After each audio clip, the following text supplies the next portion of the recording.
안녕하세요. 남편 형제들이 모두 어머님을 모시는 것을 꺼려하기에 제가 모시겠다고 당당하게 나섰던 게 벌써 3년 전 일입니다. 그리고 한 달 정도 전에 풍이와 누워만 계시던 시어머니가 돌아가셨습니다. 3일 내내 많은 사람들이 장례식장을 오가는 것을 보니 그래도 생전 인품이 좋으셔서 참 다행이라는 생각이 들더군요.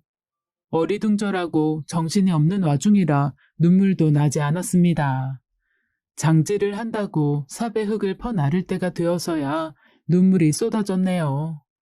제가 제 몸 하나 가누지 못하고 비틀거릴 때 친척분들이 저를 부축하시면서 위로하는 말을 건네셨습니다. 그래도 다행이야. 주무시다 가셨잖아. 호상이야, 호상. 오래 사셨어. 막내 아들 내외가 잘 돌봐주셔서 행복하셨을 거야. 그럼 며느라가 너무 슬퍼하지 말어. 호상이니 좋은 데 가셨을 거야. 그 이야기를 듣는데 저는 시어머니가 진짜 호상인 걸까? 아니면 세상에 호상은 있는 걸까라고 생각을 했습니다. 어르신들이 호상이라고 하신 건 물론 저를 위로하려고 하신 말씀이겠죠. 하지만 저는 시어머니가 치매를 앓으며 고생하셨던 순간이 떠올라서 시어머니가 호상이라는 말에 동의하기가 어려웠습니다. 건강하게 오래 살다가 주무시는 중에 돌아가시면 호상일까요? 세상에 좋은 죽음이란 도대체 어떤 죽음인 걸까요? 그런 생각을 하면서 시어머니 묘자리를 가만히 바라봤습니다. 사실 시어머니가 돌아가셨을 때 제 마음속에는 드디어라는 생각이 떠올랐습니다. 시어머니가 돌아가신 게 절대로 호상은 아니었지만 저는 못되게도 드디어 벗어났다는 생각을 했거든요. 제 이야기를 들어주시는 여러분들이 정신 나간 며느리라고 손가락질 하셔도 할 말이 없지만 그렇게 생각하지 않았다고 거짓말을 할 수는 없네요. 그렇다고 제가 몸을 가누지 못할 만큼 슬펐다는 것도 한치의 거짓이 없는 진실한 감정입니다. 이렇게 복합적인 감정을 가지게 된 이유가 있습니다. 오늘은 그 이야기를 하려고 해요. 처음 시어머님께 인사를 드리러 온 날이 떠오릅니다. 저는 아무것도 모르는 20살 초반에 첫 남자친구였던 지금의 남편을 만나 24살이라는 이른 나이에 결혼을 했습니다. 삐쩍 꼴았다는 말이 잘 어울릴 만큼 마른 몸에 눈매도 사나워서 사람들에게 인상이 좋지 않다는 이야기를 자주 들어와서 그런지 어머니를 처음 뵐 때 걱정을 많이 했던 기억이 나네요. 저는 친어머니가 어린 시절 언니와 저를 버리고 집을 나간 탓에 엄마의 사랑이라곤 잘 모르고 살았어요. 아버지는 타지에서 돈을 벌기 위해서 주로 집 밖에 계셨고 저보다 4살 위인 언니가 밥 먹이고 옷 입혀 저를 키웠죠. 아버지도 원체 무뚝뚝하고 언니도 그렇다 보니 저 또한 살가운 성격은 되지 못했어요. 입에 바른 소리 하나 못하고 인사만 셀쭉하니 하고 가만히 앉아있는 제게 시어머니가 남편 몰래 제 손을 잡더군요. 제가 놀라서 시어머니를 바라보니 너무 인자한 미소와 함께 저를 따스한 눈길로 쳐다보고 계셨어요. 아직도 그 눈빛과 미소가 선명히 기억이 납니다. 시어머니는 오랫동안 교편을 잡으신 분이셨고 처음 시어머님께 결혼을 허락해달라고 인사를 하러 간 때에도 여전히 교직에 계셨었죠. 저는 그래서 더 무서웠었습니다. 아무것도 가진 것 없는 집안에 살갑지도 않고 예쁘지도 않은 내가 남편의 부모님 눈에 차지 않을 거라고 생각했으니까요. 아가, 네? 생전 거친 남정네들 손만 잡다가 이리 보드라운 손을 잡을 날이 오니 감개가 무량해. 그런 걱정이 무색하게도 시어머니는 제 손을 한참을 부드럽게 어루만지셨습니다. 남편은 집안의 늦둥이 막내였지만 결혼을 제일 먼저 하는 것이었고 위로만 형이 둘이었기에 집안에 처음 들어오는 며느리가 바로 저였던 거죠. 이제 우리 집안에 남자가 셋, 여자가 둘이니 이 시엠이랑 같이 재미지게 살자, 응?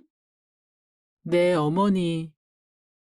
나는 우리 며느리, 며느리라고 안 부르고 소희라고 이름 부를라니 너도 그냥 엄마 하거라.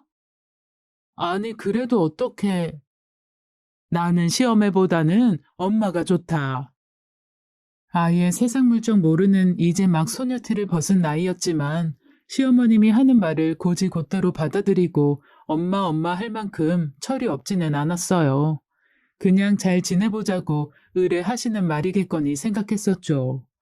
그런데 결혼하고 각자 부모님께 인사드리러 다시 시어머니 댁에 방문한 날 그렇게 하신 말씀이 진심이었다는 것을 알게 됐습니다. 인사를 드리고 식사 준비를 하다가 시어머니를 부르는데 시어머니가 듣는 척도 안 하고 모르는 척을 하시는 게 아니겠어요? 심장이 콕콕 쑤시면서 긴장이 되고 땀이 나기 시작하더라고요. 다시 한번 어머니 하고 부르는데 시어머니가 이번엔 눈에 띄게 고개를 돌리시더군요. 24살 처녀가 상상도 못한 시집살이에 불쑥 눈물이 나는 걸 참을 수 있나요? 저는 울컥 쏟아지는 눈물에 손등으로 눈물을 찍어 발랐습니다. 아이고, 소희야! 그 모습을 본 시어머니가 불쑥 소리를 지르셨고 큰 목소리에 거실에서 식탁을 나르던 남편이 쏜살같이 달려왔습니다. 남편 얼굴을 보니 눈물이 더 콸콸 쏟아지더군요. 여보, 왜 울어? 엄마, 소희 왜 울어요? 아유, 나는 그냥... 엄마, 설마 얘한테 뭐라고 했어? 아니, 얘가? 내가 왜 소희한테 뭐라고 하겠니? 그냥 얘가 엄마라고 부르라니까 자꾸 어머니 이러기에 모르는 척 했더니 갑자기 아이고, 아가야, 엄마가 미안해, 응? 시어머니 말에 눈물이 쏙 들어가더라고요. 그리곤 저도 모르게 안도감에 웃음이 터져 나와서 바보같이 웃어버렸답니다. 그 모습이 보기 싫어 한번 호통이라도 치실 법한데 시어머니는 제 웃는 모습을 보고는 아유, 엄마애 떨어지는 줄 알았다. 라고 하고 마시는 게 아니겠어요? 그뿐만이 아니었죠. 미국에서 첫째 아주버님께서 오셨을 때도 상다리가 휘어지게 제가 좋아하는 것만 차리시더라고요. 제 남편이 눈치도 없이 엄마, 소희가 좋아하는 것만 차렸네. 하는 바람에 저와 어머니가 눈을 마주치고 머쓱하게 웃은 일도 있었습니다. 어느샌가 어색함도 사라지고 저는 자연스레 엄마라고 부르게 됐죠. 친척 어르신 중에 한 분이 하늘 같은 시어머니한테 엄마가 뭐냐고 가족 모임 중 한 번 크게 혼을 낸 적이 있는데 저희 시어머니께서 큰 소리를 내시면서 왜 자기 딸에게 성질을 부리냐며 화를 내시더라고요. 딸이 엄마한테 엄마라고 부르는 게 뭐 잘못됐냐고요. 그 순간에는 시어머니를 말리느라 정신이 없었는데 집에 와서 가만히 생각해 보다가 울컥해 눈물도 흘렸더랍니다. 시어머니께서는 술을 한 잔도 하지 못하시는 분이었지만 술을 즐기는 제 술상을 봐주시기도 했어요. 친구들에게 말하면 친구들은 질투 섞인 말투로 시어머니 술상 봐오게 하는 나쁜 며느리라고 장난을 치기도 했죠. 그날은 무슨 일인지 시어머니 기분이 들떠 보였습니다. 자기도 오늘은 술 한잔 해야겠다며 기세 등등하게 소주잔을 한 잔 가져오셔서는 한 잔을 마시곤 벌써 조금 취하신 듯 볼이 발갛게 달아오르셨죠. 소희야. 네. 내 딸, 이쁜 내 딸. 네, 엄마 딸 여기 있어요. 그런 시어머니와 함께여서인지 저도 처음보다는 곰살맞게 굴 수 있게 됐어요. 시어머니는 제 소리에 기분 좋으신 듯 웃고는 제 얼굴을 거친 손으로 부드럽게 어루만져 주셨습니다. 아무 말씀도 안 하시고 그렇게 만져주시는 일이 많았는데 그날은 술이 들어가셔서 그런 걸까요?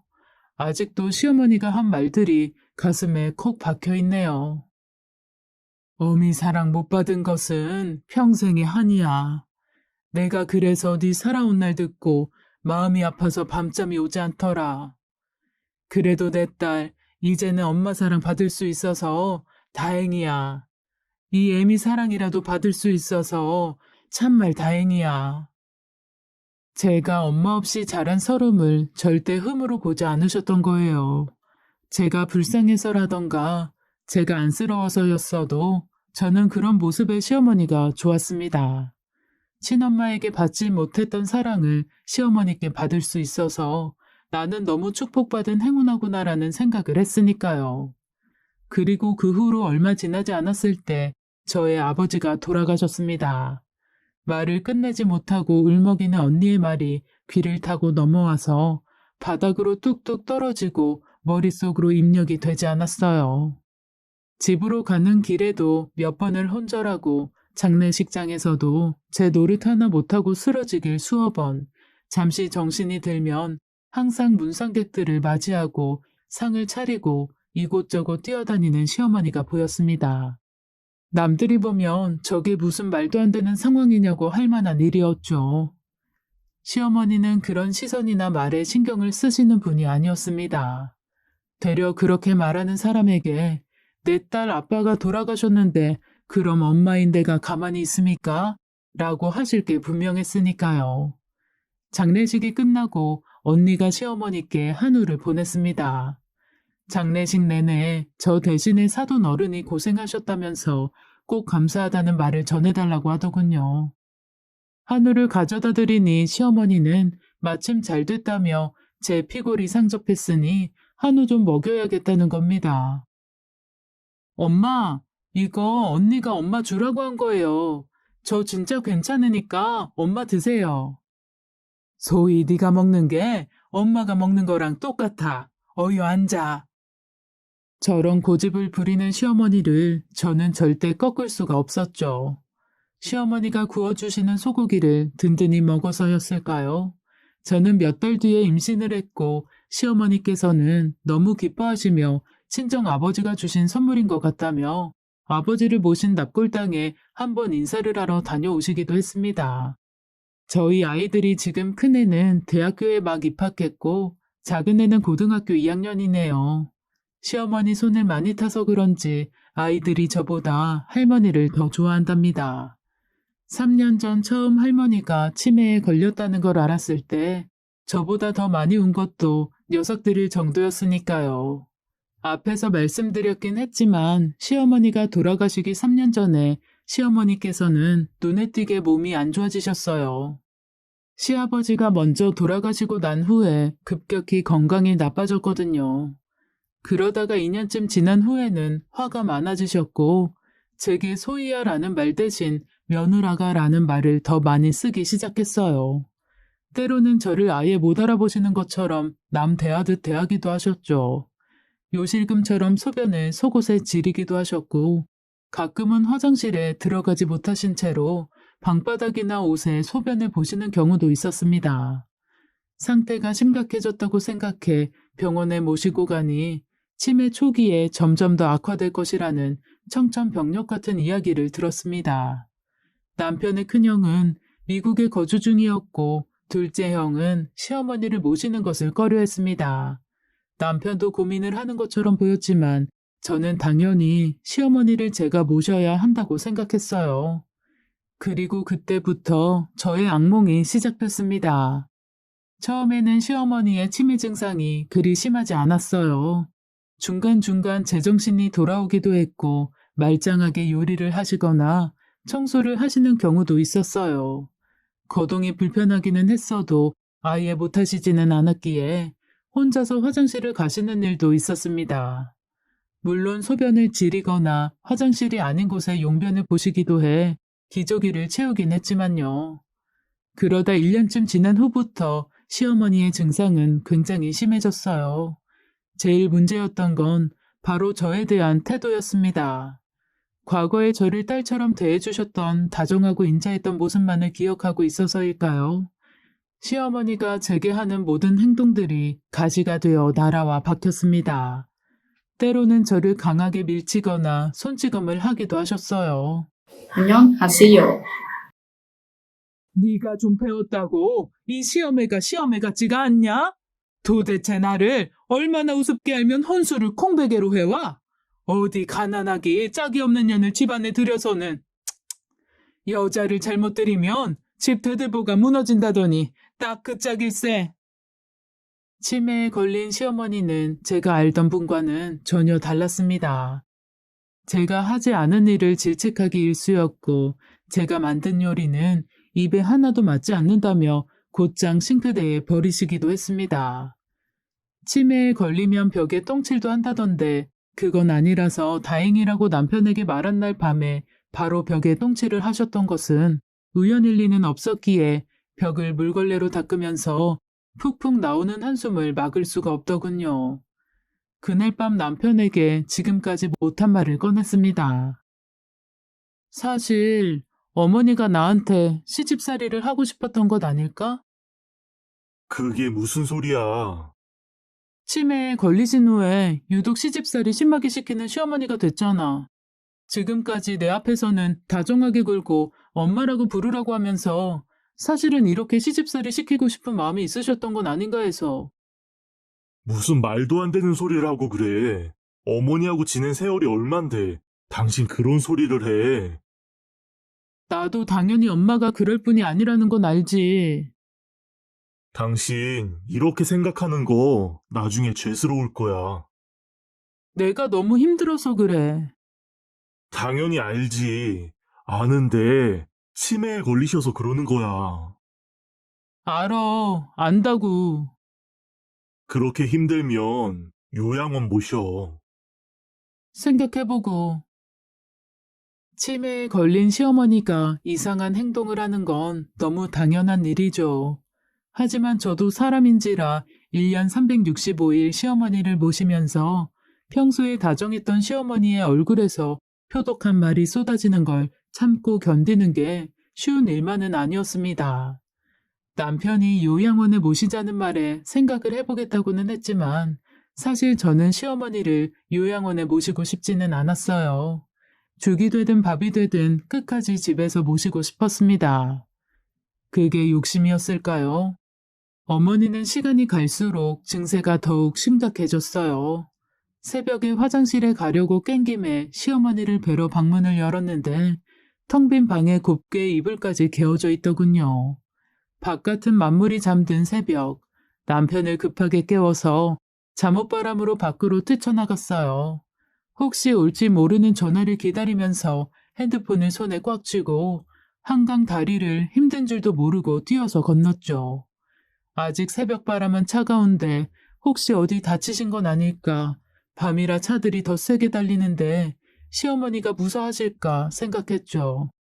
그때 경찰서에서 전화가 왔습니다. 시어머니 손목에 찬 치매 팔찌를 보시고 경찰서에서 온 전화였죠. 어느새 너덜해진 신발을 손에 들고 맨발로 경찰서에 도착하니 시어머니가 꼿꼿한 자세로 의자에 앉아 계시더군요. 안도의 한숨을 내쉬면서 시어머니께 가까이 다가가니 시어머니가 벌떡 일어나며 제 뺨을 강하게 내리치셨습니다. 아이고, 어머니, 괜찮으세요? 할머니, 며느님이에요, 며느님. 나는 이런 몰상식한 며느리 없어요. 괜찮아요. 괜찮습니다. 어머니가 치매가 있으셔서요. 제 연락을 받은 남편이 뒤이어 경찰서로 들어왔어요. 그러자 시어머니가 버선발로 남편에게 뛰어가시더라고요. 아이고, 우리 아들 왔어? 어머니, 대체 어디를 이렇게... 여보, 괜찮아? 그제야 맨발에 닿는 바닥의 차가움이 느껴졌어요. 버리려고 내놨던 신발을 밑창이 떨어진 줄도 모르고 신고 나왔던 것이었죠. 간신히 붙어있던 밑창이 어느새 떨어져 나가 맨발이 바닥에 닿아 있었습니다. 세상사 모든 게 다 허무해지더군요. 시어머니의 마음을 다 엿본 것 같은 기분이었죠. 얼굴은 화끈거리고 경찰관들의 동정어린 눈빛에 몸이 불타는 것처럼 뜨거워졌어요. 남편은 뭔가 심각한 일이 터졌다는 걸 인식했는지 제게 다가와서 무슨 일이냐고 재차 물었지만 목구멍을 뭐로 막은 것처럼 입이 열리지 않았습니다. 나 쫓아낸 저 쓸모없는 며느리녀는 두고 얼른 집으로 가자꾸나. 남편의 팔을 시어머니가 잡아 끌고 저는 먼저 가라며 겨우 손짓을 했어요. 남편이 같이 가자고 계속 말했지만 어머니 등살에 택시비 2만 원을 제게 쥐어주고는 시어머니와 함께 경찰서를 나섰습니다. 경찰관들이 물을 떠다주고 의자에 저를 앉히고 나서야 눈물이 쏟아져 시어머니가 치매에 걸린 후 처음으로 펑펑 울었습니다. 마흔이 훌쩍 넘은 아줌마가 맨발로 아이처럼 엉엉 우는 꼴이 퍽이나 우스웠을 것 같아요. 그래도 그렇게 울고 나니 조금 시원해진 듯한 기분도 들었습니다. 2만 원으로 택시를 타고 가겠다는 걸 한 경찰관이 태워다 주겠다면서 저를 굳이 경찰차에 태웠습니다.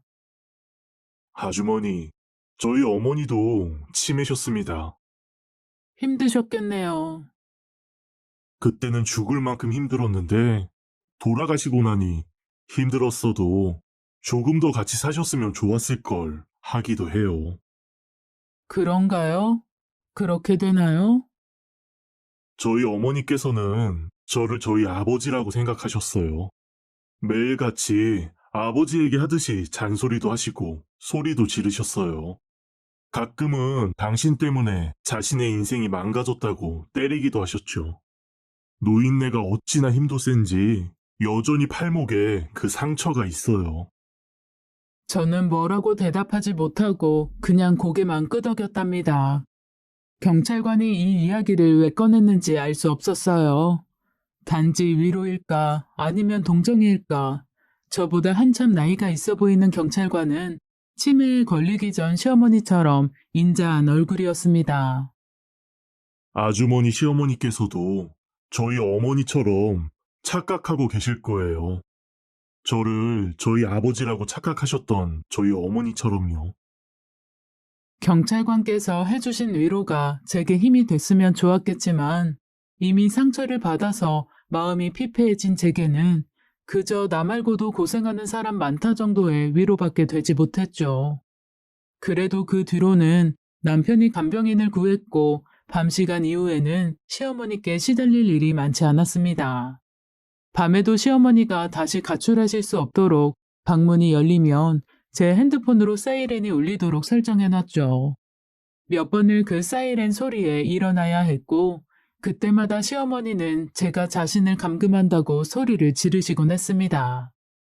밑에 층과 위에 층에서 층간소음 민원을 수시로 넣었고 결국 시어머니를 모시고 남편의 할머니가 사시던 주택집으로 시어머니와 저만 따로 이사를 오게 되었습니다. 아이들은 학교 때문에 기존에 저희 집에서 계속 사는 걸로 합의를 봤죠. 그리 멀지 않은 거리였지만 이사를 하던 날 참으로 우울했던 기억이 납니다. 이런 생각을 하면서도 왜 계속 나서서 시어머니를 모시냐며 뭐라고 하시는 분도 계실 것 같아요. 그 이유는 시어머니가 가끔씩 제정신으로 돌아오셨을 때 제게 보여주셨던 사랑 때문이었습니다. 전복죽은 제가 가장 좋아하는 음식이에요.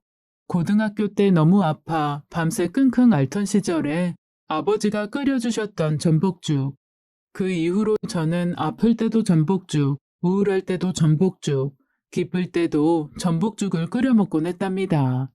시어머니께서도 그 이야기를 들으시곤 저 온다고 하면 싱싱한 완도 전복으로 전복죽을 끓여주시곤 했어요. 시어머니는 아주 가끔 제정신을 차리곤 했습니다. 그때마다 평소의 시어머니처럼 눈에 총기가 가득했죠. 그리고는 제가 항상 사다 놓는 전복을 깨끗이 손질해 전복죽을 끓여주셨어요. 그때마다 저는 그래, 어머니가 치매에 걸리셔서 그러는 거야 라는 생각을 하면서 시어머니가 정성으로 끓인 전복죽을 겨우 비워냈습니다. 잠시 정신이 드셨을 때 다른 것은 다 제쳐두고 저에게 보여주시는 그 사랑에 힘들고 지쳐서 모든 걸 다 놔버리고 싶은 순간이 와도 끝내는 아무것도 놓지 못하고 다시 하루를 버텨나가곤 했습니다. 그런데 그 집으로 이사 오고 난 후 얼마 지나지 않아 시어머니는 풍으로 쓰러지셨습니다. 의사소통도 제대로 되지 않고 몸을 가누시지도 못하게 되고 난 후에 저는 차라리 잘 됐다는 생각을 했습니다. 그렇게 누워 계시는 시어머니를 돌본 지 꼬박 1년이 됐을 때 시어머니께서 주무시다가 조용히 영면에 드셨습니다. 처음 돌아가신 시어머니를 발견했을 때 시어머니의 손을 잡고 가만히 눈을 감았습니다.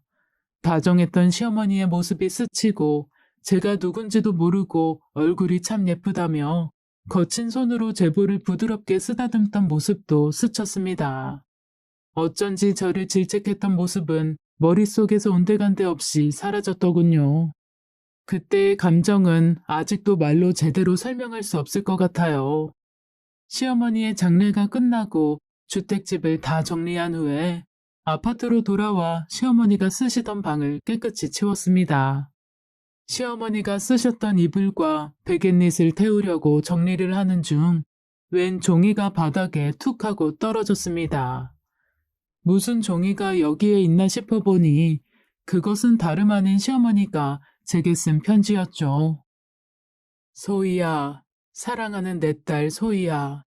엄마가 몸과 정신이 아파 내 딸을 고생시키고 있구나. 정신이 드는 시간이 길지 않으니 이 편지를 완성할 수 있을지도 잘 모르겠구나. 그래도 너에게 해야 할 말이 있어 이렇게 글을 적는다. 소희야, 내 딸아, 이 엄마는 너를 처음 본 날을 기억한단다. 입을 내밀고는 어색해서 눈동자를 또르르 굴리던 네가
나는 어찌나 귀엽고 이쁘던지 당장이라도 내 딸을 삼고 싶어서 나도 모르게 불쑥 손을 잡아버렸단다.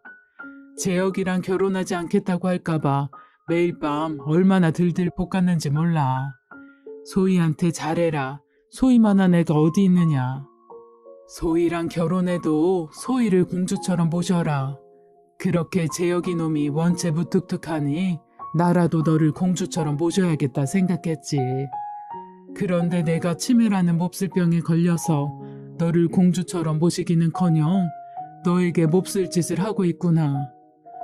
이 엄마가 처음 시집에 온 날이 아직도 선명히 떠오르는구나. 시어머니는 내가 영 탐탁지 않았을 게야.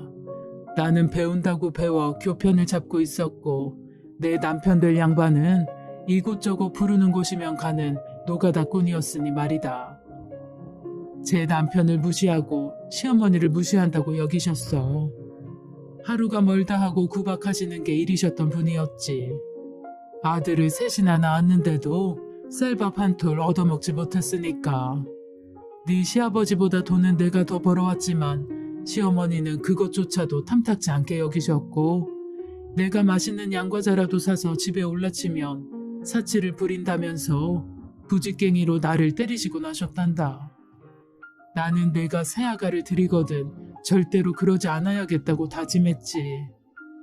그리고 너를 처음 본 순간 아, 내가 그리도 낳고 싶었던 내 딸이구나. 아, 내가 그리도 사랑해주고 싶었던 내 며느리구나. 그렇게 소중했던 너에게 이 엄마라는 작자가 결국은 나의 시어매랑 똑같은 짓을 하고 있으니 이 어미의 마음이 겨울바람 앞에 나붓기는 풍등 같구나.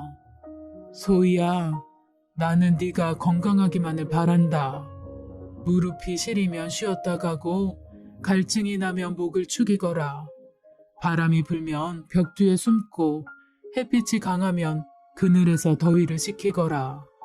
마음이 아프거든 뒤돌아보고 한없이 기쁘거든 마음껏 누리거라. 어느 날 아주 오랜 시간이 지난 후에 네가 이 애미 있는 곳에 오거든 마음껏 쉬었느냐 마음껏 놀았느냐 마음껏 살았느냐 묻겠으니 그랬노라 대답해주러 오거라. 오래오래 있다 오거라. 그리고 다음에는 내 딸로 태어나거라. 한 번 더 하면 잘할 수 있을 테니 그때는 우리 모녀하자꾸나. 안녕하세요.